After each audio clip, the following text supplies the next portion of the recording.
तो मुश्किल है कि वकालत अधिकार अपनी बात को पेश कर सके। किससे बात करेगा? सामने मुखातिब कोई होगा तो उससे बात करेगा, मुखातिब कोई होगा तो उससे लड़ाई करेगा। लेकिन जब सामने कोई मुखातिब नहीं है, कोई मुखातिब नहीं है, तो फतवा देने जाएगा। तो ऐसे हमारे मौजूदा सामयीन में अगर ये कहूँगा कि सेमिनार की जान अगर कोई है इस वक्त, तो वो है अली जनाब अब्दुल वाहिद साहब और नियाज अहमद साहब। ये हर सेमिनार में खाली खबर मिलती है उन्हें, बराह रास्त उनको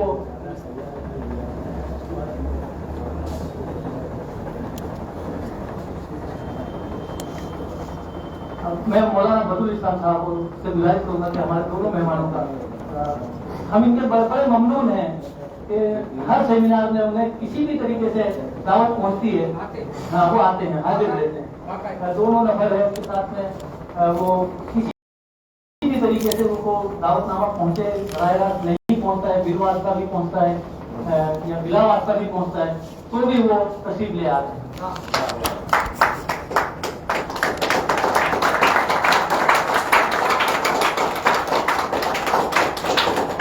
साहब के लिए गुजारिश करेंगे साहब आगे तशरीफ लाए। सेमिनार की कामयाबी में आप दोनों हजरात का बहुत बड़ा ताउन है।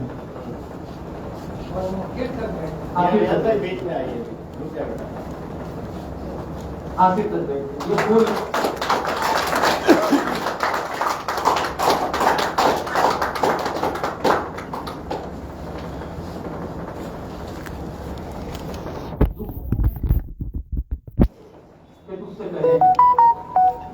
दिल भी माना नहीं कि तुझसे करें।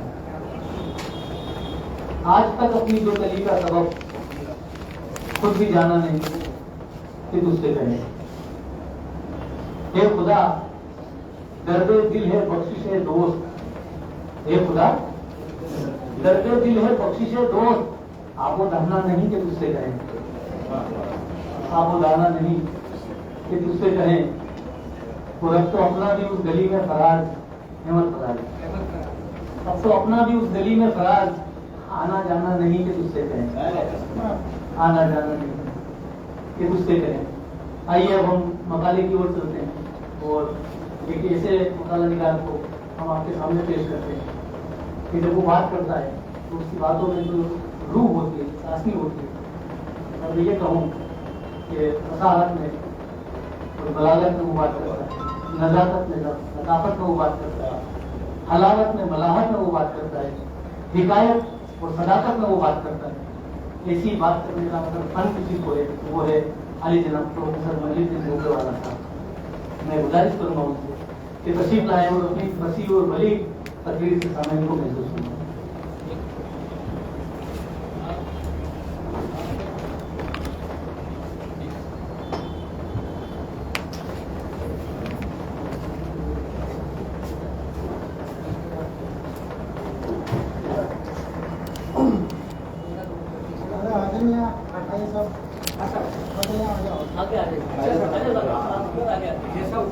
सब एक ही लाइन में बैठ जाए तो ज्यादा बेहतर है।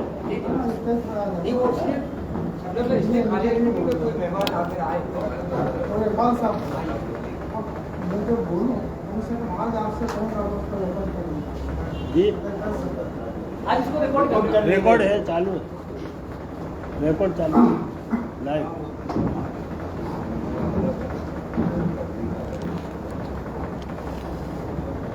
सदर मोहतरम मेरे अजीज दोस्त अहमद हसन भाई, उनको याद करते हुए उनके साथी और मेरा अजीज दोस्त हमेशा भाई का साथ दिया।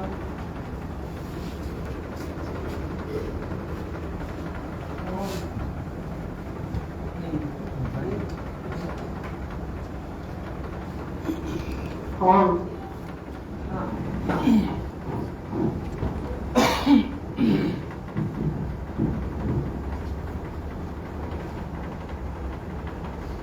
जिक्र करना होगा अहमद हुसैन का, उनके साथ हुसैन अहमद साहब का, और पहला बड़ा सेमिनार आबू पर रखा था आप में से बहुत से लोग शरीक नहीं हो सकते होंगे, लेकिन बहुत बड़ा सेमिनार है, बहुत सारे टीचर्स की मैंने कहने मतलब मुलाकात हुआ करती थी, लेकिन मैंने पहली बार उनको वहाँ देखा कि वाकई एक वो सही मानो उर्दू का टीचर है, उर्दू पढ़ाता रहा है। और हमारे यहाँ BEd की MAd की अच्छी प्रोफेसर थी, एक खैरन साहब, एक शाहिदा बानो, एक रजू अहमद शेख, गंजमत का प्रिंसिपल गवर्नर को नाजिर, इनके दरमियान जो नज़में पढ़ी गई, जो तलबा को पढ़ाई जाती है, उस पर जो हुसैन अहमद ने खान साहब था जब भी तशरीहात पेश की थी, अभी तक मैंने ऐसे नहीं सुनी, माफ कीजिए, उर्दू का साथ ऐसा बैठा हुआ, आप लोग पढ़ाते हैं, मैं जानता हूँ कि क्या पढ़ाते हैं। आज उन सबको मैं याद करता हूँ, बहुत सारे दोस्त बिसर गए, अभी अभी करके कि मेरा दोस्त इमाम रफीक नूर चले गए, पता नहीं मेरी जिंदगी कहाँ के मौका पर आखिरी दौर है, आज आने का इरादा बिल्कुल नहीं था, लेकिन नारंग का नाम था पुराना जरूरी। हमारे आजीना साहब मकाला पढ़ने वाले हैं, मेरा अजीज दोस्त से मैं पूछता हूँ कि नारंग में क्या पढ़ेंगे। कल ये बात मैं हजरत शाहउद्दीन साहब के ताल्लुक से कहकर आया था कि आप लोगों को पूरा मुताला नहीं होता, इधर उधर खड़े होने की जरूरत कैसे करता। आपको मना करना चाहिए कि मेरा टॉपिक नहीं, 10 जगह मैं मना कर चुका हूँ कि मैं नहीं जाऊँगा, मैं नहीं जाऊँगा। बहुत सारी सरकारी कमेटी में भी मैं रहा करता था, तो हमारे दोस्त हुआ करते थे, कांग्रेस का जमाना था, लेकिन एक बार मुझे मलेरिया की कमेटी में रख दिया। मैंने कहा भाई मैं मलेरिया को नहीं जानता, मैं मच्छरों को जानता हूँ, मैं मलेरिया की कमेटी में आकर के क्या करूँगा। इनकार करना कोई गुनाह नहीं है, आप लोग जरूर आइए और बहस मुबाहसे में हिस्सा लीजिए, ये जरूरी नहीं कि आप मकाले पढ़ें, क्योंकि अगर ये रिपोर्ट जाए तो हमको खुद मुझे भी शर्मिंदगी होगी कि नारंग पर मकाला पढ़ने के लायक मैं नहीं हूँ। अब आपसे सबसे पहले तो यह कहूँगा कि मैंने कार्ड का नाम देखा था कि कोई मैडम कोशा पटेल है, उनको यहाँ हाजिर होना चाहिए, उनका इदारा है जिससे प्रोग्राम मांगा है।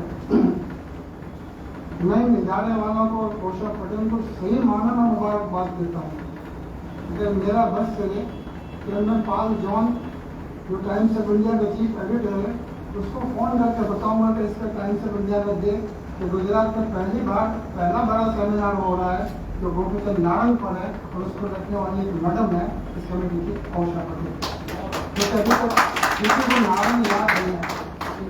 इसलिए मैं कह रहा हूँ दोस्तों कि जब मैंने साबरनामा का इश्यू जो आखिरी इश्यू मेरा होगा, शायद इसके बाद मैं साबरनामा एडिट न कर सकूँ, लेकिन शायद हो जाए तब जरूर देखना मेरी ज़िंदगी में या मेरी ज़िंदगी के बाद भी आप देखेंगे तो उसमें जो मकाला शामिल है, मैं समझता हूँ कि अब तक के जितने भी साबरनामे एडिट हुए मेरे ज़ेरे निगरानी होगा, चाहे मैं उसका एडिटर रहा हूँ या न रहा हूँ, मगर इस बार का साबरनामा जरूर देखिए, उसमें नारंग साहब का एक आर्टिकल है,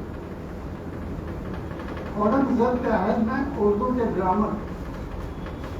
आप लोग उर्दू के टीचर से कभी सुना है औरंगजेब के ज़माने में उर्दू की ग्रामर कोई थी? वो थी। नारंग साहब ने उस पर बहुत बड़ा मजमून लिखा है, उनकी इजाज़त से मैंने शामिल करना चाहा, वो अमेरिका में ज़ेर इलाज से अपने बेटी को वहाँ पर थे, मैंने इजाज़त लेके मालूम किया, उसको शामिल किया, उसमें ज़रा कुछ देर लगी, तो वहाँ बैठे हुए कारकुन का कोई भी जो है वो मुझसे कहते कि साहब आप जल्दी से साबरनामा दे दीजिए। मैंने कहा भाई वो नारंग साहब का मजमून मंगवाया है, मजमून तो मेरे पास है, मैंने उसका इजाज़तनामा मंगवाया। तो जिस तरह से द्रौपदी के 5 शौहर थे, इस तरह से हमारे एकेडमी के 5 एकेडमी का एक रजिस्ट्रार है, वहाँ पर वो साहब कहते थे नारंग वही कौन छे। मुझे इतना गुस्सा आता है कि इन लोगों के बारे में अगर मैं आज से 30 साल पहले का वक्त होता, मैं विद्यापीठ में होता, अल्लाह जानता कसम पर नहीं खाता, मैं वहाँ लाइन लगा देता मेरे सब स्टूडेंट की, और मैं वहाँ उन लोगों को चेकआउट करवा देता। तो तुमको ये जरूरत कैसे होती है कि तुम यहाँ रजिस्ट्रार हो या बनते बैठो और सोचो कि नारायण गोरी कौन सी, तुमको एडिटर रजिस्ट्रार होने का कोई हक नहीं है। मुझे बहुत गुस्सा आया, इस वजह से मैं आज को आया हूँ कि नारायण कौन था उसको पहचानने का। नारायण पर सेमिनार रखना बहुत बड़ी बात है। नारायण साहब के साथ अहमदाबाद के क्या ताल्लुकात है, मैं उस पर कहने को आया, शायद कल कोई भी आपको ये बता नहीं सकेगा, क्योंकि कोई है नहीं, अलवी साहब है नहीं, मोहम्मद अलवी रहे नहीं है। आपको नारायण के साथ मुलाकात हो ऐसे एक भी शख्स नहीं है। आदमी ने आपने नारायण से मुलाकात की है? देखा है कभी उनको? थोड़ा बहुत पढ़ा है। पढ़ा है, थोड़ा बहुत पढ़ा है। 62 किताबें सीखने पाए, 30 किताबें मेरे लाइब्रेरी में कभी आकर देखो तो सीख के बात करो, मकाला पढ़ेंगे उस पर। दोस्तों अजीजों, नारायण साहब से तकरीबन मैं ये कहूँ कि 70 के बाद से ताल्लुक है। सबसे पहले वो बहुत जवान थे, पीछे नौजवान लड़के बैठ रहे हैं जी। मैं समझता थी छोटी उम्र रही होगी, मैं एमए में पढ़ता था, मेरे ख्याल 57-58 का जमाना है। और नारायण साहब अपने एक दोस्त के साथ गुजरात यूनिवर्सिटी कायम हो चुकी थी, वर्किंग शुरू नहीं हुआ था, जब यहाँ एक तकरीरी मुकाबले के लिए आए थे। और हमारे उस्ताद प्रोफेसर कुरैशी साहब को मुलाकात करवाई थी, हम भी पढ़ते थे। मैं था महमूद हसन शेख के बाबा तेजस्वी से मिले, ये नारायण नौजवान लड़का। खैर वो तो मुलाकात भूल गए, लेकिन उसके बाद नारायण साहब से मुलाकात तो होती रही, कॉन्फ्रेंसेस में, सेमिनार में, अलवी साहब के साथ जाना रहता रहा। उनसे घर जैसे ताल्लुकात थी, उनके घर पर कहीं जाना, कई बार जाना हुआ। लेकिन 1982 में, इनमें से आपसे बहुत सारे लोग तो पैदा भी नहीं हुए होंगे, 1982 में एक ऑल इंडिया कॉन्फ्रेंस हुई और उस वक्त जदीद अदब के बहुत सारे अदीब, शौरा और दानिश्वर अहमदाबाद में आए थे। शमशान फारूकी साहब थे, नारायण साहब थे, सरदार जाफरी साहब थे, अलवी साहब थे, हमारे बड़े जोर अंसारी थे, मैं कन्वीनर था। और उस वक्त रमा भाई हॉल में कॉन्फ्रेंस हुई थी। नारायण 3 रोज यहाँ पर गए थे, मुलाकात होती थी, अच्छी गुफ्तगू होती थी। शकुन नाम का पर्चा निकला करता था, जो सन 62 में शुरू हुआ था। गरीब हरकत का वो नुमाइंदा था, तर्जुमान था। और वहाँ मुझे बराबर याद है कि पहली लाइन में जो हजरात बैठे थे, सरदार जाफरी थे, खालिदा से उत्तर हजरात थे, और रईस अमरोही थे, और भी बहुत बड़े शायर थे, बैठे थे। और डाइस पर माधव से सोलंकी थे, जो चीफ मिनिस्टर थे, अलवी साहब थे, फारूकी साहब थे, नारायण साहब थे और रजिश साहब। उस वक्त सबसे पहले फारूकी साहब ने बोलना शुरू किया कि जदीद शायरी किसको कहते हैं, कि इन्वर्टेड कॉमा कह रहा हूं मैं,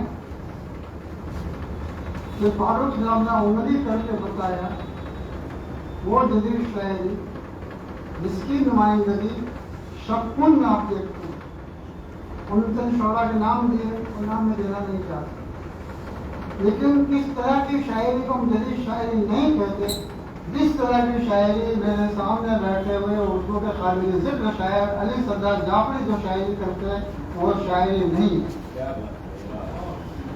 ये कहने की हिम्मत, ये कहने की जरूरत औरों की कर सकते हैं। आप तो नारायण का मकाला पढ़ेंगे, मेरी की हिम्मत भी नहीं होती कि मैं नारायण पर कुछ बात कहूँ। लेकिन दोस्तों, ये नारायण औरों का जमाना था, 82 का जमाना था। नारायण साहब का आना जाना रहा अहमदाबाद में, कई बार आए। आप लोगों को चाहिए था कि कम से कम मुलाकात तो कर लो, आप में से कोई निकल कर। नारायण का बायोडाटा पढ़ेंगे, उसमें आप देखेंगे तो मैं समझता हूँ कि उर्दू में शायरी जो जिनको पढ़ा, जैसा कहते हैं पढ़ा है, हमने आलम सरोवर साहब को पढ़ा है, कसाम हुसैन को पढ़ा, फैजाज हुसैन को पढ़ा, करीमुद्दीन को पढ़ा। ये सब उर्दू के बहुत बड़े नाम थे, उनकी किताबें भी आप पढ़ लो तो बहुत बड़ी बात होती। तो दोस्तों, नारायण का जो बायोडाटा 4 सफे का मैं लाना चाहता था, ये समझ गया है, कोई लेखेगा नहीं, लेखेगा तो देख कर लगता नहीं। नारायण की किताबें जो है, आप कहते हैं उनको पढ़ा है,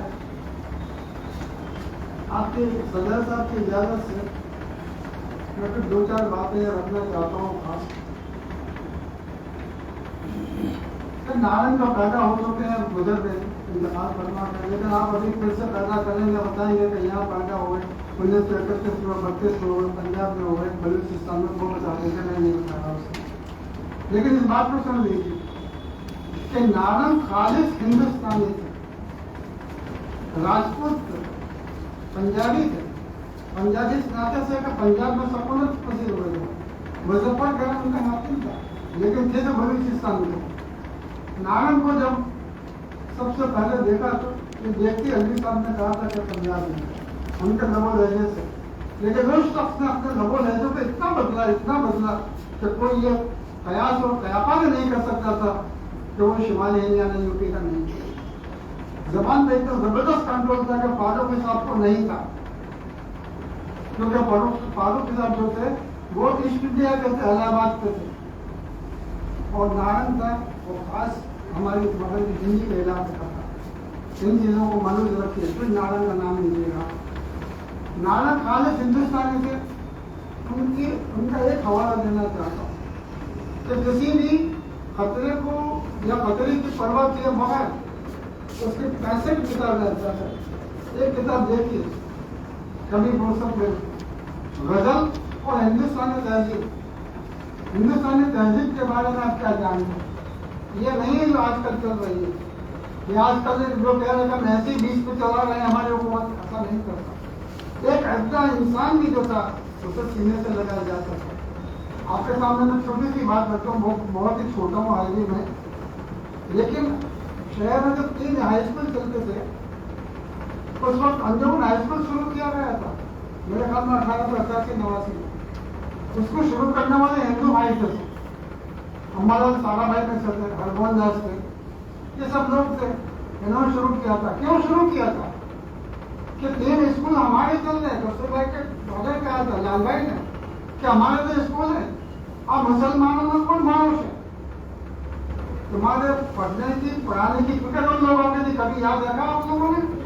अंजुमन हाई स्कूल जाके देखिए, किसने कायम किया था उसे? हिंदुओं ने शुरू किया। वो शुरू करने वाले थे, उसका पहला सेक्रेटरी होता, वहाँ पहला हेडमास्टर होता। वो लोग जो मुसलमानों के लिए तालीमी इदारे शुरू करते थे, आज मुसलमानों को तालीमी इदारे में से धकेल रहे, हटा रहे हैं, दूर कर रहे हैं, अपने हुकूमत से दूर कर रहे हैं, उनका हुकूक से दूर रखकर। नारायण ने हमेशा हिंदुस्तानी तहजीब को रहा।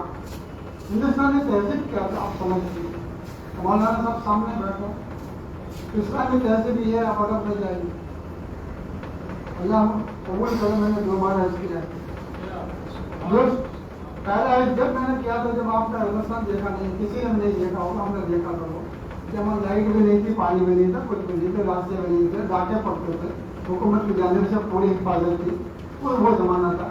दूसरी बार क्या तो शानदार था, ऐसी इमारतें थी कि दुनिया में और कोई इमारतें ऐसी नहीं है। अरब तहरीक में यह है कि आप जब भी किसी अरब से मिलेंगे तो वो बहसियत मेजबान सबसे पहला सवाल आपको ये करेगा कि खाना खाया? सुन लीजिए बराबर, अरब है सबसे पहले कहेगा कि खाना खाया आपने, कहाँ से आया? आपकी मेजबानी करने में सबसे पहला काम अच्छा ये होगा कि भूखे को खाना खिलाना। ये हमारी अरब तहजीब है, हिंदुस्तानी तहजीब के कभी और दिया। हिंदुस्तानी तहजीब ये कि जो शख्स भी आपसे मिलने आएगा उसको सबसे पहले आप पानी का गिलास पहन बगैर पूछे कि आपको पानी की तरस लगी है, पूछने की जरूरत नहीं होती, पहले पानी का गिलास दिया जाता है। हिंदुस्तानी तहजीब, और ये हिंदुस्तानी तहजीब को हर कौम ने अपना सीने से लगाया। नारायण साहब ने उर्दू गजल और हिंदुस्तानी तहजीब, कम से कम इस किताब का मुताला कीजिए। मेरे पास कम है,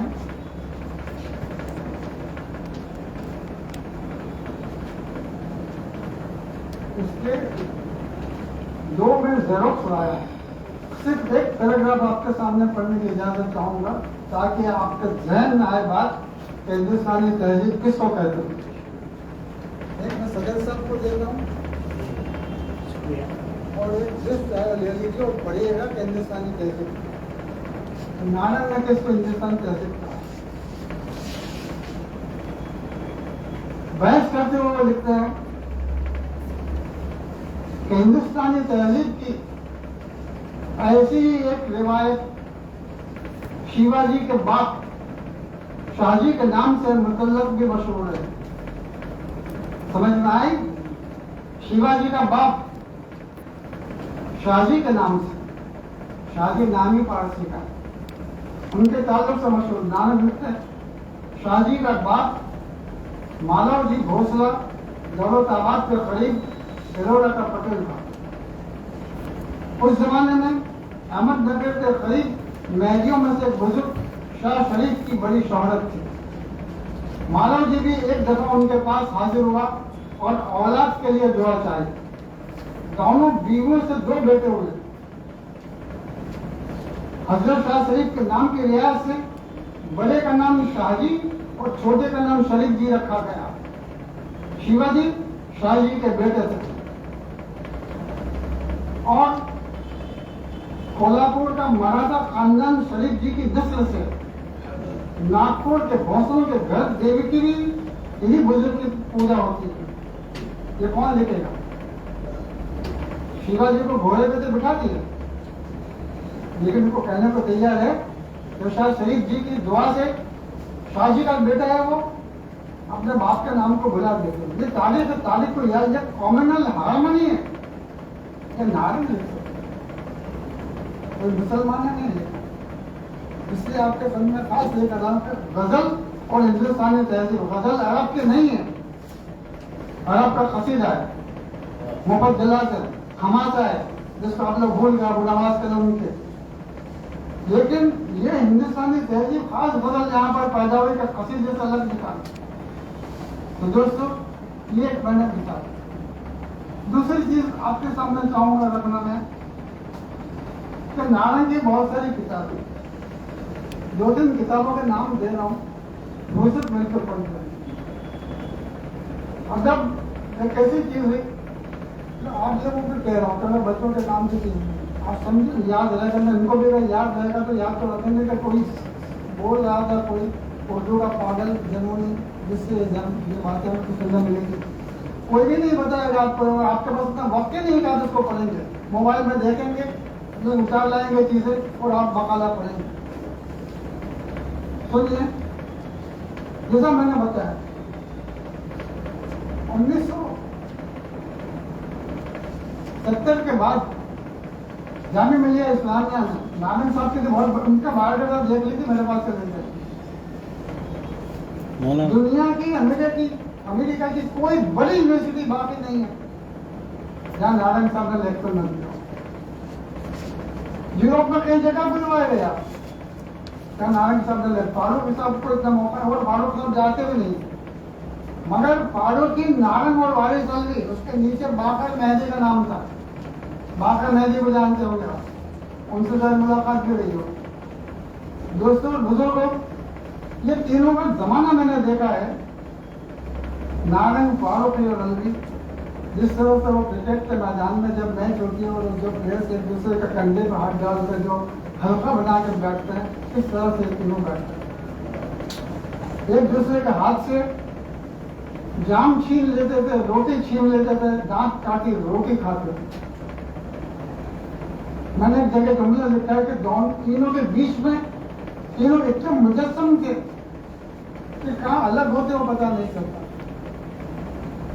जब तीनों साथ होते थे और गुफ्तगू होती थी, कोई महेंद्र सिंह बेदी जैसा जब अनाउंसर हो, जबरदस्त अनाउंसर, जामिया मिलिया का प्रोग्राम हो, कई एमपी और मिनिस्टर बैठे हो और वहां वो कुंवर महेंद्र सिंह बेदी ऐलान करते थे, कह रहे भाई मियां नारंग आपकी बेगम परेशान हो रही है, किस जुमले में तुम खड़े हो, फौरन लौटो।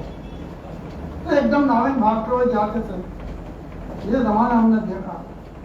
ऐसे खूबसूरत सेमिनार हुआ करते थे जामिया मिलिया में। उस सेमिनार में इनकी मुलाकातें रही, दोस्ती हुई, कहीं लिखते रहे, बहुत खूब लिखा। और उसमें वारिस अलवी ने इन दोनों की मदद से, क्योंकि अलवी साहब की खूबी थी, फारूक साहब बहुत अच्छे, सबसे बड़ा दानिश्वर मेरी नजरों में आए तो वो फारूक थे। कभी इस पर सेमिनार रखिएगा। फारूकी IAS ऑफिसर भी थे, पोस्टल सर्विस में। अहमदाबाद 2-3 बार आए, 4 बार आए, कई बार आना हुआ उनका भी। दोस्तों, फारूकी, नारायण और अलवी साहब की एक खूबी थी। अगर मुझे कुछ बात कहनी है तो मैं नहीं बोल सकता कि मौलाना को जाकर देखो, लेकिन हमारे कुछ दोस्त ऐसा हुआ करते थे, उनको कह रहे फलां साहब कुर्बान जाकर एक भेजा, तो वो फट लेके कह देता था कि अपनी नाक नीचे रखो, आपकी आंखें नजर नहीं आती। ये कहने की हिम्मत अलवी साहब में थी, ये कहने की हिम्मत अलवी साहब में थी। और मुझे बाद में वाकई में कहा था कि वारिस अलवी ने हर उस बड़े शख्स से आंख में आंख मिलाकर बात करने की जरूरत की है जिसका सूरज निस्फुल नहार पर रोशन था, और उसके बात करने की क्या कादिर अहमद फारूकी हो, मोहम्मद हसन हो, इब्न फरीद हो, जोहर अंसारी हो, कोई भी हो, उनकी किताबें लाके फेंकते थे कि इस पर क्या लिखा है तुमने। और वो वारिस अलवी के इस बार मज़ामीन थे तो बड़े भाई का दुख। अरे बड़े भाई तुमने उर्दू को नहीं समझे, दुख क्या समझोगे? वो वारिस अलवी का मकाम था। खैर उसको छोड़ देते हैं। मैं कहना चाहता हूँ इस मोहब्बत से भरपूर मसल्लस में किरान पर कहां से टुकाव आया। मिले तो ऐसे मिले थे कि जैसे मुजस्सम थे, पर बिखरे तो ऐसे बिखरे कभी साया भी नहीं देखा। मुलाकातें बन गई। नारायण और फारूक इस तरह से अलग हुए कि नाम से भरकते। कभी पढ़ा आपने इसके बाद नारायण और फारूक के बीच में जुदाई पड़ी, क्यों पड़ी मालूम आ जी? खान साहब मालूम है आपको? जी। आप में से ये किताब देखी है किसी ने? ये मैं प्रोफेसर हूँ, लेक्चरर हूँ, यहाँ बुरे इसलिए नहीं कहता, मेरा फर्ज है तो उर्दू के एक उस्ताद होने की हैसियत से मैं आप लोगों के सामने चंद हकीकतें रखूं तो उर्दू के नाम पर आप समझ सके कुछ, कि जो सियासत खेली गई है वो आपके सामने समझ में आए। एक बहुत बड़ी किताब। इस किताब का नाम है एक भाषा, दो लिखावट, दो अदब। एक भाषा, दो लिखावट, दो अदब। ना हो तो पैसा मैं दूंगा, कल से कल खरीदिए, इस किताब को पढ़िए। इस किताब को पढ़े बगैर आप दावा नहीं कर सकते कि आप उर्दू के उस्ताद हैं। समझ में आई? इस बात को सुन लीजिए दोस्तों। इस किताब से पहले फारूक साहब जदीदियत के हामी थे। आगे कोई भी अदब की तहरीक हो कहीं जाकर रुकती है, एक नया मोड़ लेती है। नदी का बहाव होता है, नदी बहती जाती है, लेकिन उसको उतार चढ़ाव आते हैं और वो नदी कभी कभी अपने मोड़ भी बदलती है। अदब की तहरीक कोई जामिद नहीं होती, मुस्तकिल नहीं होती, पानी बहता रहता है, अदब के दायरे बहते रहते हैं। जदीदियत के बाहर धारा बहता रहा, लेकिन उसमें जो नयापन और पैदा हुआ, क्योंकि दुनिया रोज बरोज बदलती रहती है। अदब का ताल्लुक तहजीब से, हमारे समाज से, समाज और तहजीब बदलती रहती है, हमारी लाइफ स्टाइल बदलती रहती है। लिहाजा अदब में भी बदलाव आना जरूरी है, तगय्युरात होते रहते हैं। लिहाजा इन तमाम चीजों का जिक्र नारायण ने किया और उसने उसका नाम दिया माबाद जदीदियत। जदीदियत के बाद क्या?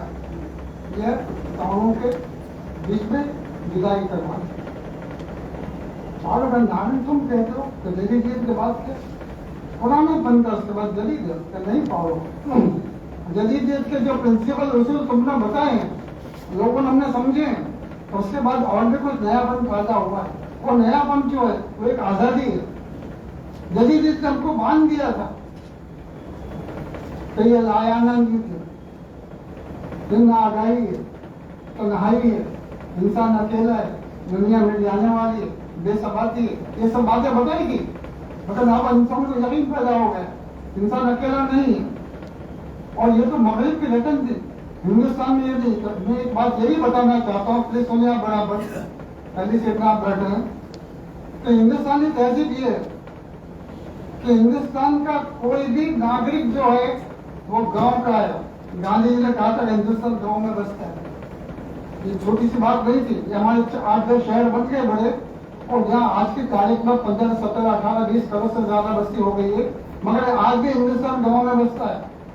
यूपी के देहात है, मध्य प्रदेश के देहात है, ये देहात की तहजीब क्या। आप छोटे से छोटे गांव में चले जाइए, आपको पहचानने वाला, आप वहां रहते हो तो वो आपका भाई है। गांव का हर लड़का आपका बेटा है, हर शख्स आपका भाई है, आपका बेटा है, आपका पड़ोसी है। वहाँ की हर लड़की आपकी बेटी है, आपकी माँ है, आपकी बहन है। ये गांव का एक मिजाज है। गुजरात का, मध्य प्रदेश में, यूपी में चले जाइए, जो गांव में रहने वाले को मालूम होना चाहिए। अली सरदार जाफरी बलरामपुर में पैदा हुए थे, बॉम्बे में रहे, शायद ही कभी अपने गांव में लौट कर गए, लेकिन वो भी कहते थे कि मैं अपने गांव की तहजीब को नहीं भूला। अक्सर ईमान कहते थे कि मैं अपने गांव की तहजीब को नहीं भूला। वो गांव की तहजीब क्या हुआ करती थी, हर शख्स के साथ रहे। आज आप गांव में जाइए, जब समा भाई क्या है गाँव में, तो अमेरिका रहता था, आजकल में हो गया। ये हमारी तहजीब, किसी को भूलता नहीं, हमारी तहजीब है। और ये जो है अगर ना आ गई, लाया नहीं तो ना, आदमी देखिए ये अमेरिकन तहजीब है। आप लंदन जाइए, बस में बैठे, आपके पास फिर बैठने वाला आदमी 12 घंटे मुसाफिरी करेगा, आपसे बात नहीं करेगा। और यहाँ तो आप ढोलते जाइए, पास में बैठे, तुम क्या उतरवाने से तुम्हारे आदमी बगैर बात के, बगैर ताल्लुक पैदा किए रह नहीं सकता। ये हिंदुस्तान की तहजीब, इस बात को समझ के ये नारा नहीं कह सकता है कि दरगाहों में, बुजुर्गों में, सूफी संतों में अकीदत रखना ये हिंदुस्तानी तहजीब है। इसलिए मालव जी, शाहजी, शिवाजी का बाप शेख शरीफ जी की दरगाह पर उनके मिलने गया, जैसे शेख सलीम चिश्ती की दुआओं से अकबर पैदा हुआ, सलीम पैदा हुआ था माफ करना। तो ये हमारी तहजीब है साहब। आज कोई भी वो नहीं कहेगा कि शिवाजी किसकी दुआओं से पैदा हुआ। शिवाजी का बाप का नाम शाहजी कहाँ से हो गए, शाहजी कौन थे, ये नारायण ने बताया, हिम्मत से बताया। इस पैराग्राफ को बदलने के लिए बहुत दबाव डाला। नारायण की किताब को पढ़कर फेंक देना, पैराग्राफ नहीं बदलेगा। ये किताब छपी, पहली बात तो बता दी कि जदीदियत और माबाद जदीदियत दोनों की बुनियादी थी। जदीद अदब की या माबाद जदीद अदब की जो क्वालिटी है, उन्हें 2 जुमले में बता दी थी कि जदीदियत क्या थी, माबाद जदीदियत, उस जदीदियत की आजादी का नाम। एक पैराग्राफ लिख कर रहा हूँ, आपके सामने बाद में पढ़ूंगा, अब सुन लीजिए। तो गांधी जी ने उर्दू का नाम हिंदुस्तानी दिया है, आपको मालूम है। हिंदुस्तानी कहते हैं, उर्दू का नाम तो कहीं भी लिखा हुआ नहीं, हम कहते हैं। ये जो हिंदुस्तानी जबान थी, तो ग्रेयरसन नाम का एक अंग्रेज है, और तो 10 जिल्दों में ऐसा याद रखिए, कभी बोलने को काम ना आएगा, बगैर देखे भी बोल देना। ग्रेयरसन ने 10 जिल्दों में किताब लिखी, लिंग्विस्टिक सर्वे ऑफ इंडिया। उसमें उन्होंने बताया कि उर्दू के बोलने वाले कितने लोग हैं, हिंदी के बोलने वाले कितने लोग हैं, और इलाके जबानों के बोलने वाले कितने लोग हैं। गांधी जी ने तो बड़े बोलपन से कहा था कि हम उर्दू को हिंदुस्तानी के नाम से याद करेंगे। मैंने विद्यापीठ में पढ़ा है, वहाँ गांधी जी ने अपना कलम से लिखा है कि हिंदुस्तानी वो जबान होगी जिसे यूपी के गांव में बोलने वाले लोग इस्तेमाल करते। गांधी जी का राइटिंग बोल रहा हूँ। हिंदुस्तानी वो जबान होगी जिसे यूपी के गांव में रहने वाले लोग इस्तेमाल करते हैं, जो वो फारसी और नागरी दोनों लिपि में लिखी जाती है। समझ में आया आपको? वो हिंदुस्तानी जबान मैंने 25 साल तक विद्यापीठ में पढ़ाई, वो एमए के स्टूडेंट्स को पढ़ाई, माशाल्लाह मजाज को पढ़ाया, मीर को पढ़ाया, वालिद को पढ़ाया, लेकिन नागरी लिपि में वो जिसको जिस लिपि में लिखा है। दोस्तों, उस पर एक सर्वे होगा, ग्रेजुएशन का, उसमें एक बात बहुत ही शरारत से खेल ली गई जो समझ में आई कि हमारी मदर टंग तो होती है, मादरी जबान होती है, और लेकिन हर शख्स के पास एक जबान के साथ दूसरी जबान होती है। हमसे कोई पूछे कि चलिए आपकी मादरी जबान उर्दू, लेकिन कोई और भी जबान का बोलते क्या बोलते। तो जैसा मान लीजिए हमारे छीते भाई है, हमारे कोकिन भाई है, मोमिन भाई है, या हमारे सोनी भौली के बहुत सारे गांव में वो गुजराती बोलते हैं, हिम्मत नगर बोला था कहीं भी चलिए जैसे गुजराती बोलते हैं। तो गुजराती उनके दूसरे लैंग्वेज है, वो पहली जबान का लगा दीजिए उर्दू है तो सब उर्दू को लिखवा दीजिए, लेकिन दूसरी लैंग्वेज कौन सी? दूसरी लैंग्वेज हिंदुस्तानी लिखवा। और जब सर्वे हुआ तो सर्वे में उर्दू से ज्यादा, बहुत ज्यादा परसेंटेज हिंदुस्तानी का लिखा। हिंदी वालों ने हिंदुस्तानी लिखवाई, उर्दू वालों ने हिंदुस्तानी लिखवाई, इसलिए उर्दू से ऊपर हिंदुस्तानी का दर्जा चला गया और पार्लियामेंट में पास हुआ हिंदुस्तान की राजभाषा जो उर्दू हिंदुस्तान में। ये बहुत बड़ी सियासत खेली गई। आज के शुमारे में 70 नंबर का शुमारा एजाज हुसैन का आर्टिकल है, 50 सफे का आर्टिकल है, फुर्सत मिले तो पढ़ना। आप उर्दू का 7,000 दावा करते हो, उसको पढ़ो, उसके बाद उर्दू की बात करो। दोस्तों, अब इसका मैं ये किताब जो छपी, इस किताब में इसके लिखने वाले डॉक्टर ज्ञानचंद का नाम आप लोगों को सुना है, आपने सुना, आपने तो वो कौन सुना, उनकी किताबें पढ़ी हैं, कौन सी किताब? ज्ञानचंद बहुत बड़े लिंग्विस्ट थे, बहुत बड़े राइटर थे, प्रोफेसर थे। पहले हैदराबाद यूनिवर्सिटी, फिर दिल्ली, कई किताबें उन्होंने लिखी। खान की बात आपको बताओ, जिक्र नहीं करना, लेकिन शायद आप पढ़ भी नहीं सकेंगे, पढ़ेंगे तो हवाला नहीं मिलेगा, इसमें मेरे सिस्टम नहीं। और मुस्तनद एक जमाने में अलीगढ़ कॉलेज में जो तकर्रुर होते थे वो अपने अपने स्टूडेंट्स को रखते थे। आप देखेंगे कि शायद ही कोई गुजराती का नाम आपको आना, शायद ही कभी मुश्किल से आपको मराठा वर्ड का कोई मिलेगा, आपको आंध्र के मिलेंगे, यूपी के मिलेंगे, बिहार के मिलेंगे। और अलीगढ़ कॉलेज में ज्यादातर जो प्रोफेसर हुए हैं वो खुद अलीगढ़ के पढ़े हुए हैं, या लखनऊ के पढ़े हुए हैं, इलाहाबाद के पढ़े हुए हैं, या दिल्ली के पढ़े हुए। अब देख लीजिए रिकॉर्ड होगा। एक नाम आपको देने की कोशिश करना, आपका मौलाना जो पढ़ते हैं अलीगढ़ कॉलेज में दो रिलीज की दो फैकल्टी दिवाती, एक सुन्नी रिलीजन की और एक शिया रिलीजन। फैकल्टी ऑफ रिलीजन जो थियोलॉजी के नाम से थी, एक जमाने में उसके हेड और डीन हेड से भी बड़ा होता है, आपको मालूम होगा, वो एक गुजराती थे, उनका नाम था अब्दुल अजीज मेमन, राजकोट के थे, वो मेमन थे, अब्दुल अजीज मेमन। उनके लड़के मोहम्मद उमर मेमन 2 साल में इंतकाल हुआ, कैलिफोर्निया में थे। 50 किताबें लिखी है, उर्दू की लिखी है, बहुत बड़ी किताबें लिखी है, नॉवेल है, कहानी है, बिल्कुल फ्रेंच है, फ्रेंच और जर्मनी की किताबों में तर्जुमे किए हैं। उनका बेटा, वो उनके बाद अब्दुल अजीज मेमन अलीगढ़ यूनिवर्सिटी में फैकल्टी ऑफ थियोलॉजी का डीन थे। उनकी किताबें छप चुकी है, मालूम कीजिए, या किसी यहाँ हमारे कंजर मोटर जाए तो अहमद पट्टी साहब का तो इंतकाल हो गया, वरना उनके पास किताब मिल जाए और किसी के पास मिलेगी नहीं कि अब्दुल अजीज मेमन कौन सा भी भूल गए लोग। दोस्तों, वो अब्दुल अजीज मेमन ने अपने बेटे और मोहम्मद उमर मेमन को डंडा मारा कि तुम मेरा बेटा है, वो करता क्या है, ये कहानियां लिखता है, फ्रांसीसी और जर्मन किताबों का तर्जुमा करता है, तेरा बाप दीन है, तो कुछ कर। ऐसा बहुत से सही, मुझे क्या करना, दीन में तो कुछ कर। दीन में उसने कहा, और इमाम तैमिया पर पहला तहसीस लिखा उसने, जो कोलंबिया यूनिवर्सिटी से छपा, देख लो मेरे पास आ जाएगी। इमाम तैमिया का नाम तो सुन रखिए पहले, तो वो देख रहा हूँ तो आ जाइए मेरे पास, मोहम्मद उमर का थीसिस है उस पर। वो अब्दुल अजीज साहब ने काम कर रहा है, उनका बेटा वो भी काम करके साबित कर दिया कि मौलवी का बेटा मौलवी होता है, मगर अधिक भी होता है। दोस्तों, ये आपको बताने का मकसद ये है, इस किताब में एक थियरी उठाई। आप उर्दू की तारीख क्या पढ़ते हैं? सबसे पहले पुरानी तारीख थी राम बाबू सक्सेना की, बराबर।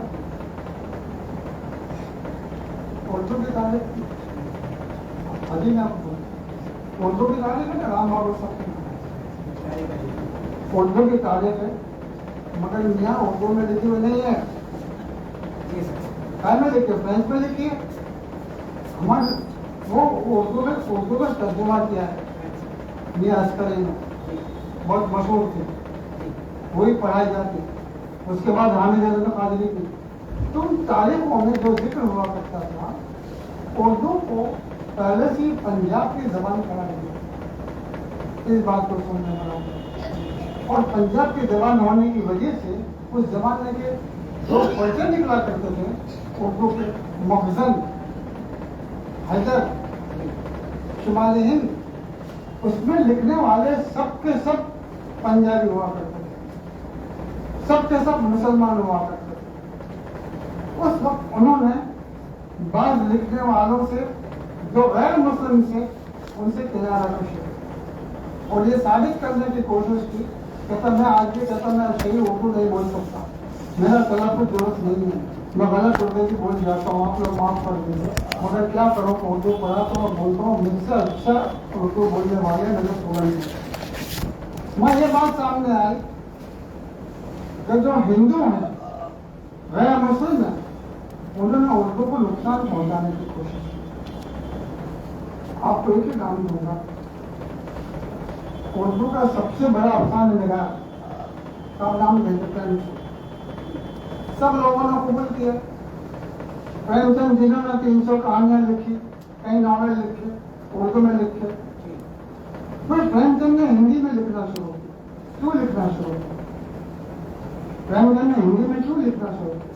1980 में तो मर गए थे, पाकिस्तान नहीं बना था, लेकिन हिंदी में इसलिए लिखना शुरू किया कि आप कहेंगे अभी हिंदी में छपता था, लोग पढ़ते थे, किताब लिखती थी, ये बात सही, मगर उसका दूसरा पहलू भी है।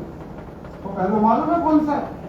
वो पहलू ये है कि मुसलमानों के बड़े बड़े जराए अब्दुल कादिर जैसे प्रेमचंद की कहानी को छापने से इनकार करते। सुना मियां, ये उर्दू नहीं है, ये बातें थी, ये बातें जमा हुई, इन बातों ने मिलकर एक माहौल पैदा किया। उर्दू के मुसलमान राइटर्स ने, अदीबों ने हिंदुओं को अलग करना था। ये किताब एक दूसरी बात आपको बता दें कि अलीगढ़ में मैं कह रहा था कि तकर्रुर हुआ करते थे, उसमें बहुत सी चीज़ों का देखा जाता था। जैसे जब मैं विद्यापीठ में मेरा तकर्रुर हुआ 66 में, जब मुझे वहाँ रखा गया, तो सब वहाँ के विद्यापीठ के मोहन भाई, रामलाल भाई, मोहन भाई पर्रिकर भाई सब बैठे थे। मुझसे पूछा गया कि मैं 4 साल और कॉलेज में पढ़ा चुका था,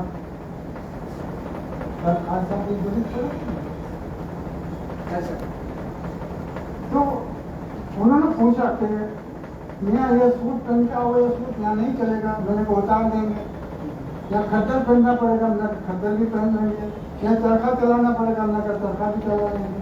आप तनख्वाह तो दोगे ना, क्या तनख्वाह देंगे? क्योंकि मुझे तो कोई नौकरी नहीं मिल रही थी। 1966 में कॉलेज में लेक्चरशिप मिल जाना बड़ी बात।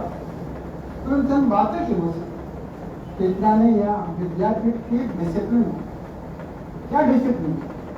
क्या डिसिप्लिन ये है कि आपको पान खाने का और सिगारेट पहनने के लिए और चाय पीने के लिए। तो मैंने उनके सामने देखा, उनका छोटा सा था, मैंने कहा सब पान और सिगारेट तो मैं इस खानदान में से आता हूँ, तो बचपन से मना किया था। पान और सिगारेट के लिए बचपन से हम लोगों मना करते हैं, लेकिन चाय तो हम पीते हैं। चाय तो यार जरूर हम पियेंगे और पिलाएंगे दोस्तों को, इसमें कोई खबार नहीं है। हमारा रामलाल भाई जो ऐसा हंसर होते, ठीक है हमारा टक्कर हो गया।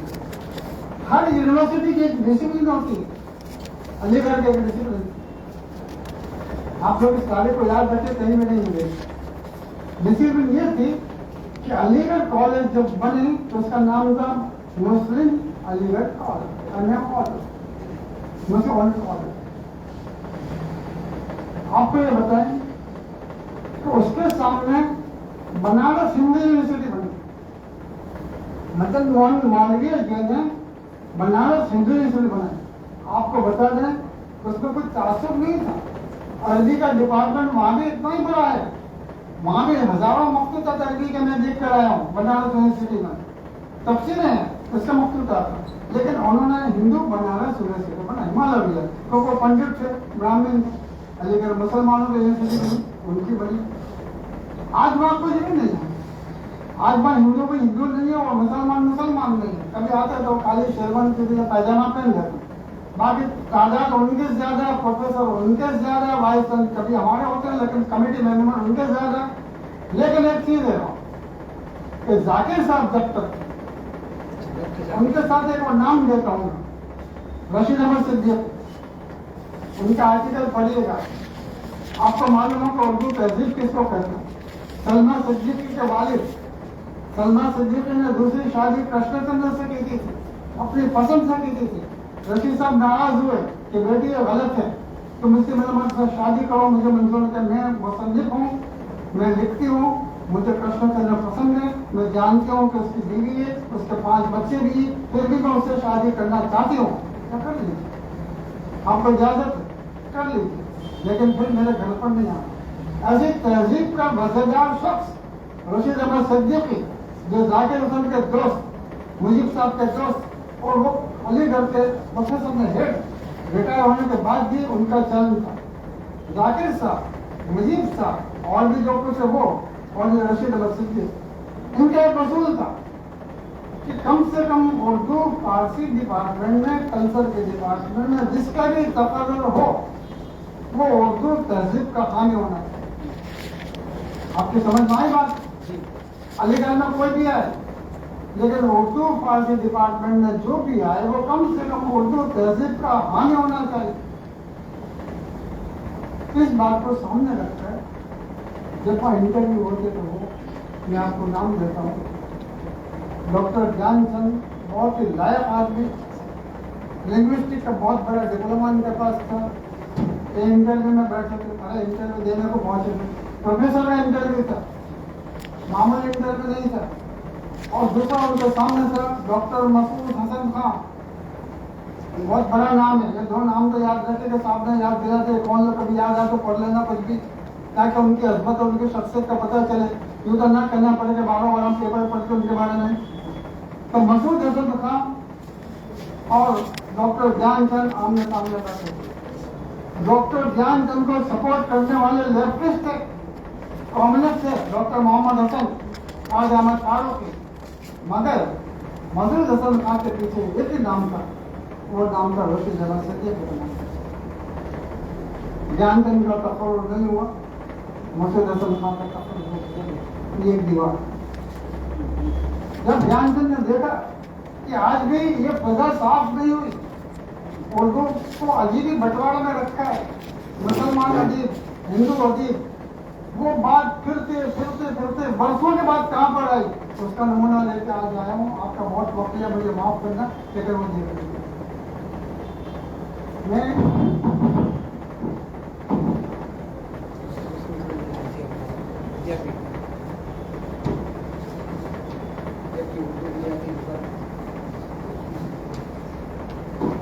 सदर साहब की खिदमत में एक रिजल्ट है,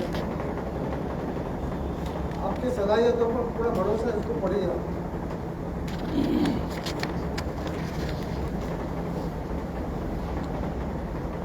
मैं आपके सामने इस किताब का इंतजाम करता हूँ। ज्ञानचंद ने इस किताब को डेडिकेट किया, यहाँ लिखा, क्या लिखा है वो पढ़ता हूँ। ये इंतजाम ऐसा है, आप 5 लोग याद रखेंगे तो मेरा आना और मेरे मेहनत में समझोगे तो कामयाब हुई। भले आप उसकी अहमियत कुछ भी समझें, लेकिन ये वो 4 जुमले हैं इसने उर्दू अदब को बंटवारे में रख दिया। दोस्तों ने दीवारें खड़ी कर दी थी, उर्दू अदब को बांट दिया, बहुत बड़ा नुकसान हुआ। हर बड़े लिखने वाले ने इस हकीकत को कबूल किया, इस इंतजाम ने ये जादू जगाने उसको मैं पढ़ता हूँ। इंतजाम ये सुनिएगा सब बड़ा बड़ा लोग। दुश्मनाने हिंदी के मातृब अव्वल, दुश्मनाने हिंदी के मातृब अव्वल अमृत राय।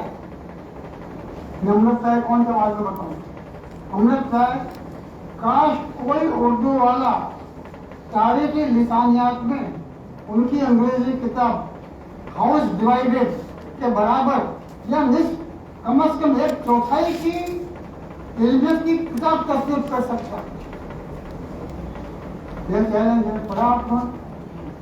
जावेद साहब सुनिए, आए सब, मैं तो बहुत मामूली आदमी, अगर आप इसका जवाब लिख दें तो आपको पीएचडी की डिग्री देनी चाहिए। ये लिखिएगा कि दुश्मनाने हिंदी के मातृब अव्वल अमृत राय, काश कोई उर्दू वाला, तमाम उर्दू वालों को चैलेंज है, तारीखी लिसानियत में, लिंग्विस्टिक में उनकी अंग्रेजी किताब हाउस डिवाइडेड, वो किताब मेरे पास है, उर्दू तर्जुमा भी है, हाउस डिवाइडेड के बराबर या निष्ठ या कम से कम चौथाई यानी 1/4 जितनी भी किताब, अगर कोई इसकी इल्मियत की किताब भी कोई तस्दीक कर सकता, और पद्म भूषण यहाँ से शुरू होते जाए, और पद्म भूषण डॉक्टर गोपीचंद नारायण सदर साहित्य अकादमी, जिनकी किताबों अमीर खुसरो का हिंदवी कलाम और हिंदुस्तानी किस्सों से माखूज उर्दू मसलमिया, दोनों नाम फिर सुन लीजिए, कि जिनकी किताबों अमीर खुसरो का हिंदवी कलाम और हिंदुस्तानी किस्सों से माखूज उर्दू मसलमिया तबेदुम ने बड़े बड़े मुहक्किकों के होश उड़ा दिए हैं, बड़े बड़े मुहक्किकों के होश उड़ा दिए हैं, वो उन्हें अपना हमसर मानने पर तैयार। दोस्तों, ये बहुत बड़ा चैलेंज था, कोई इसको कबूल कर सकता है? उर्दू के नाम पर तो अमृत राय के बराबर उसने जो किताब लिखी हाउस डिवाइडेड, उसके बराबर 1/4, या गोपीचंद नारायण की उर्दू मसलमिया और अमीर खुसरो उनकी किताब है, उनके तहमकद में उनकी जो तहकीकात है उसके बराबर भी कोई लिख देता, हम उसको सबसे बड़ा मौक़िफ़ मान लेंगे। ये ध्यान देंगे, इसके समझ में आए आपसे? ये लिखा ध्यानचंद ने, छपा, ये 4 सत्रें आपके सामने पड़ी हैं, कहना उर्दू दुनिया में आग लगा दी। आपने ओथेलो पढ़ा होगा, शेक्सपियर का मशहूर ड्रामा है, उसमें डेस्डेमोना के हाथ से एक रुमाल गिर जाता है, और वो रुमाल उसका जो हरीफ है वो केशियो उठा लेता है, और फिर उस रुमाल को केशियो के हाथ में वो इयागो ओथेलो को बताता है कि देख, तेरी बीवी या तेरी मासूमा का रुमाल केशियो के हाथ में है, और डेस्डेमोना के हाथ में वो रुमाल ओथेलो देखता है, उसके आग लग जाती है। सबसे बड़ा आर्टिस्ट शेक्सपियर एक मामूली रुमाल को जमीन पर गिराकर केशियो के हाथ से उठाकर वो आग लगाता है थिएटर में, कि सब थिएटर वाले जल जाते हैं, आग लगती है, लोगों के दिल जल जाते हैं। आप थिएटर को जला करके काम नहीं कर सकते, मतलब वो ताकत है। ये 4 जमलों ने वो काम किया कि उर्दू दुनिया के पढ़े लिखे लोगों के सीने जल उठे, और फारूकी का कलम उठा। फारूकी का वो तबसरा पढ़िए इस किताब पर, फारूकी का तबसरा पढ़िए, मेरे पास से ले जाइए। अगर आप उर्दू को दावा करते हैं कि हम उर्दू पढ़ते हैं, तो इस किताब को पढ़िए, इस किताब के इंतजाम को पढ़िए, और फारूकी का वो जवाब पढ़िए। उसका कितना बड़ा जवाब लिखा ध्यानचंद। आपको ये ख्याल आया कि मुसलमानों ने सब नाइंसाफी की, मैं इसका जवाब कौन देता? तो मुसलमानों ने तो हिंदू दोस्तों के साथ, हिंदुओं के उर्दू अदीबों के साथ कितनी रवादारी बरती है, मगर कुछ नाम ऐसे आ गए तो उनको लेकर मिसाल पेश करके आप लोग ये काम करना चाहते हैं, तो दोनों में नमाज पैदा कर दिया। फारूकी ने इस किताब का 20 सफे में वो जवाब दिया है कि जो 200 सफे में नहीं दिया जा सकता। ये काम पाल के कर सकते। आप में से मेरी तो कोई हैसियत नहीं। अलवी साहब को मैंने कहा, अलवी साहब तुम यहाँ ये अपना काम नहीं है, पाल के कर सकते। तो दोस्तों, इस चैलेंज को उठाना उनको दुनिया में बता रहा था नारायण फारूक की मौत जीतने के लिए। सवाल ये है कि नारायण साहब से मेरे लिए बात, अलवी साहब से बात 20-20 मिनट बात हुआ करती। तो नारायण ने कहा, अल्लाह की कसम खा कर कहता हूँ, मौलवी वाला आपके यहाँ है, आप हमारे यहाँ है। मैं तो फारूक को अपने बड़ा भाई समझता हूँ, मुझसे 5 साल छोटे हैं, लेकिन उन्होंने मुझे क्यों लिखा है सब? मैंने तो नहीं कहा था ज्ञानचंद को कि मेरे नाम पर ये लिखे, उन्होंने लिख दिया। अलवी ने कहा, लेकिन तुमने कबूल क्यों? तुम बना तो कर सकते थे। और फारूक ने कहा कि ज्ञानचंद साहब, हम नारायण को आज भी बहुत बड़ा मौके, बहुत बड़ा नक्काद और रदीब मानते हैं, मगर इन 2 किताबों की वजह से नहीं। ये 2 किताबें तो मेरे तालिब इल्म में सब बेहतर किताबें लिखकर फेंक सकते हैं।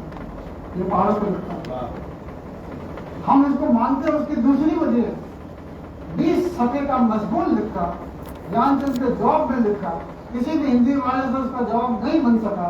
सिर्फ नारायण का एक जगह नाम आया, कहीं नारायण का नाम में नहीं आया। उसके बावजूद दोनों जिंदगी भर एक दूसरे के सामने आए। जो मैंने कहा कि दांत काटी रोटी खाते, मुजस्सम कहाँ से उनको अलग करना मुश्किल था, मिलते थे तो जुदा नहीं होते। वो तीनों दोस्तों में वारिस में तो रहे अलग, दोनों में ऐसी दीवार पड़ी कि फारूक की मर है, उसके ताज़ियती जलसे में एक ही बार नारायण दे बोल कर आए। बहुत अच्छा जुमला कहा कि फारूक मेरे दोस्त थे, हमारी मुखालिफत भी हुआ करती थी, मगर फारूक की उर्दू अदब अधूरा है। उसका जुमला था, मैंने छापा है, फारूक के बगैर उर्दू अदब अधूरा है। आज नारायण मर गए, आप लोगों ने यह जलसा किया, बहुत बड़ा जलसा है, मैं खुश हूँ। लेकिन नारायण पर हक अदा होना चाहिए। अगर ये लोग पहले मिलते तो मैं कहता कि एकेडमी में ज़्यादा मदद दिलवा सकता था। माँ मैं कहता कि सरवर हुदा को बुला लीजिए, आप अत्तुल्लाह को बुला लीजिए, अगर अतीकुल्लाह नहीं आते अली अहमद फातिमी को बुला लीजिए, अगर वो भी नहीं आते तो अहमद महफूज को बुला लीजिए। मैं आपको 10 नाम दे सकता हूँ। कम से कम नारायण सर एक आदमी तो यहाँ पर बोलता तो मैं तो सामने बैठ कर उसको सुन लेता कि आखिरी बार नारायण के बारे में क्या तासुर है। आज नारायण के बारे में आप लोगों ने जो सेमिनार रखा, मुझे मैडम को मैं मालूमात देता हूँ। किशन बादल नारायण तहजीब के बारे में बताया, नारायण व फारूक कहाँ से झगड़ा शुरू मैंने बताया, अलीगढ़ यूनिवर्सिटी की क्या आपकी तहजीब रहा है तो उसके बारे में मैंने आपको बताया।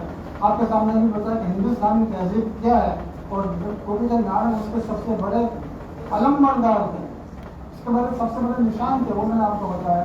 और सबसे आखिर में सुन लीजिए,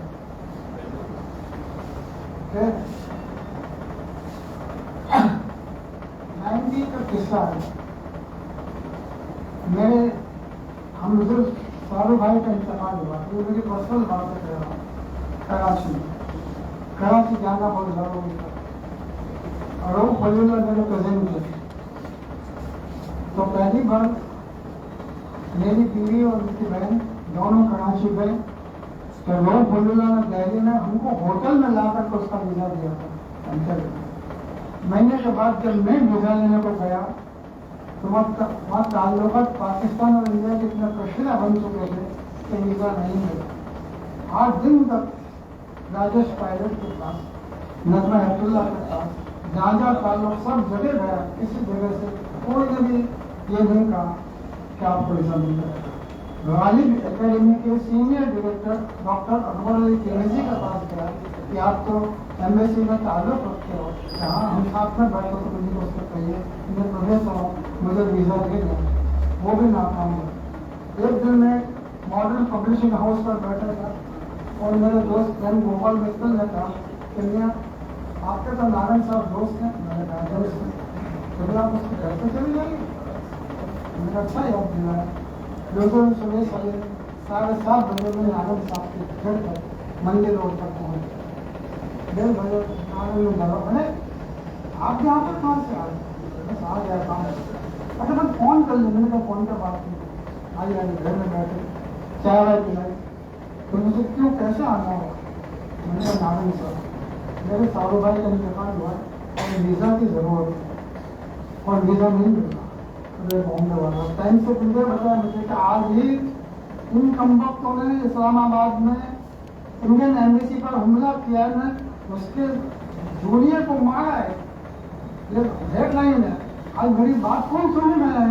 कोई भी नहीं। मैंने कहा नहीं साहब आपके बगैर यह काम नहीं होगा, आपको करना पड़ेगा। बहुत देर सोचा, चाय वाय पी फिर मुझसे कहा कि अच्छा एक खत लिख देता हूँ। आप खत लेकर एम्बेसी चली जाइए, पाकिस्तान की एम्बेसी, लेकिन आगे से नहीं जाएगा, आगे लंबी लाइन होगी। अब घूम के पीछे चले जाएंगे, पीछे खिड़की होगी और उसको खटखटा दो। खटखटाएंगे तो खिड़की खुल जाएगी, एक शब्द देखेगा वहाँ वो खट देगा। मैंने ऐसा ही किया, खिड़की खटखटाने पर खिड़की खुली और वो मेरा खत दे दी। उसका खत देखा, नाना का मुझसे काट गया। मैं वहाँ बैठ गया, वो खत लेकर मिल गया। 1 घंटा हुआ, 2 घंटे हुआ, आता ही नहीं है। मैंने कहा ये रफी भी हाथ से गया, मालूम नहीं आज क्या होता है। 2 घंटे के बाद आया मुझे अंदर का हवाला, अंदर ले जाकर मुझे दिखाया तो हाई कमिश्नर उसके सामने ये आप पाकिस्तान जाना चाहते नहीं, क्यों जाना चाहते? मैंने कहा हमारे सालों भाई का इंतकाल हो गया। उनका इंतकाल तो हो चुका है, फिर क्यों जाता? मैंने कहा उनके लिए दुआ खैर करेंगे, दुआ मफरत कर देंगे, हमारी तहजीब है। अच्छा नारम को जानते हैं आप? मैं तो जानता हूँ। कैसे जानते हैं? जैसे आप जानते हैं, हमारे दोस्त है प्रोफेसर आते रहते हैं हमारे।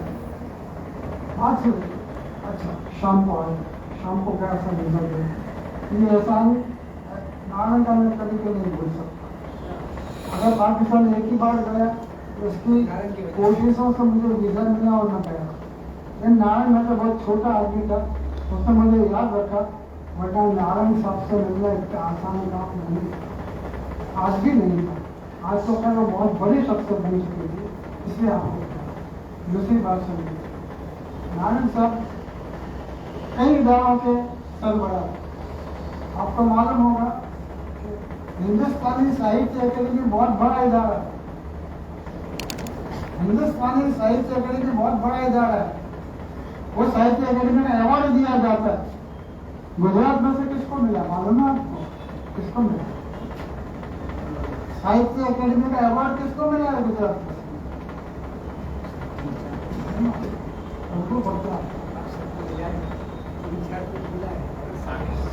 सबसे पहले हिंदुस्तानी साहित्य अकेडमी का अवार्ड जो मिला है जैन परमार को।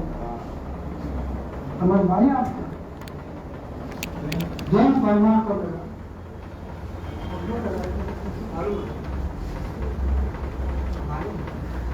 किसको? जैन परमार को जी। वो दलित शायरों का आज भी ऑल इंडिया कमेटी का प्रेसिडेंट है। कभी उसको बुलाइए तो सही। 6 मजबूत हो चुके हैं। गौरव पुरस्कार अकेडमी का उसको मिला था और उसने सिर्फ इसलिए इनकार कर दिया कि गौरव पुरस्कार जो मुझे दे रहा है मुझसे जूनियर है, उसके हाथों से मैं लेना नहीं चाहता, तो ₹1,00,000 लौटा दिया उसे। वो जैन परमार उसको मिला, अलवी साहब को नहीं मिला, हमारी सर्वियों को नहीं मिल सकता, क्योंकि अकेडमी का कुछ उसूल होते हैं। अहमदाबाद में ऑल इंडिया साहित्य अकेडमी की मीटिंग, गोपीचंद नारायण उसका चेयरमैन सामने खड़े, साहित्य विश्वकोश में जलसा, पहली लाइन में मैं और अलवी साहब बैठे हुए, नारायण साहब बोल रहे हैं, हमारे पास से उठकर बोलने को गए थे। शुरू करते गए उर्दू का जदीद उर्दू अदब का सबसे बड़ा अदीब वारिस साहब मेरे सामने बैठा हुआ। तकरीर शुरू की, तकरीर खत्म हो, और फिर जब हम खाने के लिए उठे तो नारायण साहब मुझे अलग ले जाकर कहने लगे, तो मुझे मौलाना कहते थे, वो अलवी साहब को बातों से मैं बाज रखता, इनको समझाओ। वो बाबा कहते थे, वारिस साहब को बाबा कहते, ये बाबा को समझाओ। एक तरीके की एक किताब बनी ताकि मैं वहां रख सकूं। हम लोग अकेडमी के कुछ उसूल होते हैं, मैं कैसे कन्विंस करूं ये मराठों को, ये बंगालियों को, उस सबकी एकेडमी कि वारिस अल्वी को ये अवार्ड दिया जाना चाहिए, उसके लिए ये था कि वो किताब 14 जबानों में तर्जुमा होती है। मैं इनको कैसे बताऊं? तो एक किताब ऐसे लिख दे वो कि जिसको मैं रख कर जिसको अवार्ड दिला सकूं, क्योंकि अलवी साहब की कोई ऐसी किताब नहीं थी। मैं खुद गवाह हूं, मैंने कहा था बेदी बन किताब लिखी, बहुत बड़ी किताब है, 500 सफे की किताब है, लेकिन बेदी की कहानियों का तजिया, बेदी के फन का इर्तिका नहीं है। ये समझे बहुत बड़ी कमजोरी। मंडो पर किताब है, मंडो का फन का इर्तिका नहीं है उनके यहाँ। तो दोस्तों वो बात है, नारायण साहब चले गए थे, मैंने अलवी साहब को कहा, नारायण साहब भी कहते थे एक किताब लिखो, वो कौन थे, कब पैदा हुआ, उस्ताद कौन, किससे मुतासिर हो, कब से लिखना शुरू किया, इनका पढ़ने कैसे, ये सब पहलू अब लिख दीजिए भाई साहब। तो ये नारायण कहे ऐसा मैंने लिखने का ये अलवी साहब जो उर्दू एकेडमी नहीं, दसियों कमेटी का चेयरमैन है, फॉरेन में कई बड़ी बड़ी यूनिवर्सिटीज में लेक्चर दिया, वो शख्स मुझे कहता है कि नारायण इसको समझाओ, एक अच्छी किताब है, मैं उसको अवार्ड दिला, वो अवार्ड नहीं दिला सकता। और उसका उन्होंने या उसकी तलाशी अलवी साहब से ये थी, उनको 2 कतर का अवार्ड दिया, अलवी साहब से उनको फेंक देने का, कहते साहित्य अकादमी का अवार्ड नारायण नहीं दिला सके, वो अवार्ड के लिए 2 कतर का अवार्ड दिलाया उनको। 2 कतर ले गए हमारी संजय को, वहां से उनको 2 मिलना ऑर्डर मिला सब, तो वो उसने एहसान का बदला चुका दिया। ये नारायण के शख्स है, ये नारायण साहब। उसके बारे में आप लोगों ने प्रोग्राम रखा, अब यहाँ पर बैठे, मैं आपको तहे दिल से मुबारकबाद देता हूँ। मैंने मेरी हिम्मत नहीं पाऊँ, बहुत जुड़ेंगे तो सीधे मैंने हिंदी का भाषण में आएंगे, आप मुझे माफ़ कर दीजिए। कोई ऐसी बात जबान से निकल रही हो उसे खाते पर मत याद रखिए, मैंने अपना दुआ कीजिए। और जो जुमले मैंने बताया वो यकीनन बिल्कुल सही है, कहीं से भी कोई डाउट हो, कोई शक हो, आप मुझसे मिल सकते हैं, मगर ये बातों को यहीं तक रख दीजिए, अपने जहन में रखिए, इनको जोड़ाने की जरूरत, क्योंकि ये पूरी उर्दू आ रही है। ये तमाम चीज़ें हैं तो आप समझेंगे तो पता चलेगा। ये नारायण की शख्सियत थी, जो एक मैं लिख रहा था उसको भी छोड़ता हुआ बहुत सारे बोलने वाली बातें हैं। मुझे आपका बहुत बहुत शुक्रिया, मुझे बुलाया, याद किया। मुझे ये भी मालूम नहीं है तो उषा बहन कौन है, अगर वो होती तो मैं खा सकता, एहसान मानता कि आपने नारायण का बहुत बड़ा प्रोग्राम रखा। और चलते चलते एक बात और कह दूँ आपको,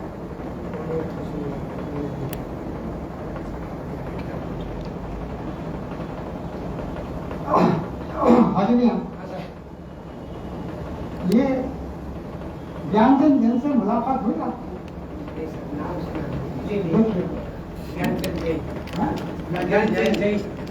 मियाँ तुम तो उर्दू के उस्ताद हो, अफराद अली के उस्ताद रहे हो, इतनी बड़ी शख्सियत अहमदाबाद में आकर गई, मेरे प्रोग्राम में आई, मुमकिन आप में से बहुत से लोगों को मैंने दावत दी होगी, आप लोग आए नहीं होंगे। ज्ञानचंद मेरे यहाँ आए थे, मैंने उनका इस्तेमाल किया, ये फोटो में लाया हूँ, देखना हो तो देख लेना। ये ज्ञानचंद 22 फरवरी का इस्तेमाल करते, मैंने उनका इस्तेमाल किया। और जब मैं उनको दरवाजे पर छोड़ने को गया गाड़ी में घुमाने के लिए, तो उन्होंने मुझे कहा, मोहम्मद वाला क्या सोचा था और क्या होगा? ये आखिरी अल्फाज है, उसके इंतजाम मोहम्मद वाला क्या सोचा था और क्या होगा। मैंने अलवी साहब को कहा, उनका अलवी साहब he was not serious about the dedication he has written there in that book. He was regretting for it. छोड़ो ना। उसके 2 महीने के बाद वो अमेरिका गए, उनका इंतकाल। दोस्तों, ये उर्दू अदब की चंद ऐसी सच्चाइयाँ हैं जिनको आपके सामने रखना जरूर था, मैंने रखा है। आपका बहुत बहुत शुक्रिया।